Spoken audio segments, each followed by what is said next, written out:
இந்த தொட்டியில் என்ன மீன் போட போகிறோம் தெரியுமா? இந்த ஸ்ட்ரிம்ப்பு இறால் மீன் இருக்குது தெரியுமா?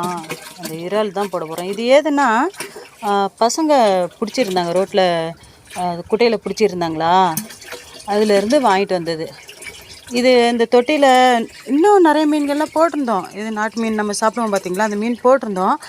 அந்த மீன்லாம் என்ன பண்ணிட்டேன்னா, இந்த அலமெண்டா விஷ செடிங்கிறது தெரியாமல் இதை கொண்டு வந்து வேரோட பிடிட்டு வந்துருந்தோம்ல, அதை இதில் போட்டுட்டேன்.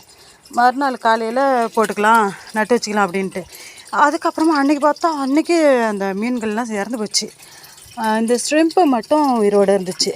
அது இன்றைக்கி அந்த தொட்டியை சரி பண்ணிட்டு தொட்டியை இந்த மீன் தான், இந்த ஸ்ட்ரிம்ப்பும் இருந்துச்சா, இது மட்டும் நல்லா உயிரோடு இருக்குது. இதில் என்னென்னா இங்கே பாருங்களேன், இதில் கௌராமி குட்டி போட்டிருக்கு. இங்கே பாருங்க, குட்டி மீன்கள் பிடிக்க முடியாது, அவ்வளோ சீக்கிரத்தில் இதில் பிடிக்க முடியாது. இதில் கொசு வேறு வளர்ந்து வந்திருக்கு. இந்த குட்டி மீன்களை எடுத்துடணும், இல்லாட்டி போனால் அந்த கொசுக்கள் இருக்குது பார்த்திங்களா, லார்வா, அது பிடிச்சி சாப்பிட்றோம். ஒன்றாவது பிடிக்கலான்னு பார்க்குறேன், பிடிச்சிட்டேன் பாருங்கள், ஒன்று இருக்குதா. இந்த கௌராமி குட்டியை நம்ம காப்பாற்றிடணும். ஏன்னா கௌராமின்னா எனக்கு ரொம்ப பிடிக்கும், அவ்வளோ அழகாக இருக்கும் மீன்கள்லாம். குட்டி நிறைய போட்டிருக்கு, இதிலே தான் போட்டது. சென மீனாக வாங்கிட்டு வந்து போட்டிருந்தோமா, இதில் கொண்டு வந்து போட்டதும் நல்லா. இதில் இப்போ 2 மீன் ஸ்ட்ரிம்ப் இருந்துச்சு, ஏரியிலேருந்து கொண்டு வந்து போட்டது. ஏரியிலேருந்துல ஒரு குட்டையில் பசங்க பிடிச்சது. அதில் ஒன்று அதில் போட்டாச்சு, தொட்டியில் போட்டாச்சு.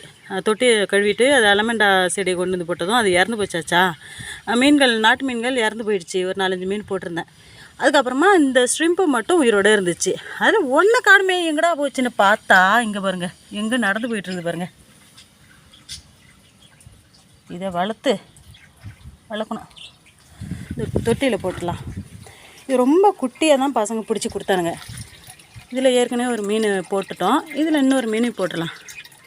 இவங்க இனிமேல் இதில் இருப்பாங்க. நல்லா நம்ம ஃபுட்டு இருக்குது பார்த்திங்களா, மீனுக்கு போடுற ஃபுட்டு கொடுத்ததே நல்லா செட் ஆகிடுச்சு. அது மட்டும் இல்லை, அந்த ஸ்ட்ரிம்ப்பு வந்து என்ன பண்ணணுன்னா அந்த பாசியை தான் சாப்பிட்டுட்டு உயிர் வாழும்.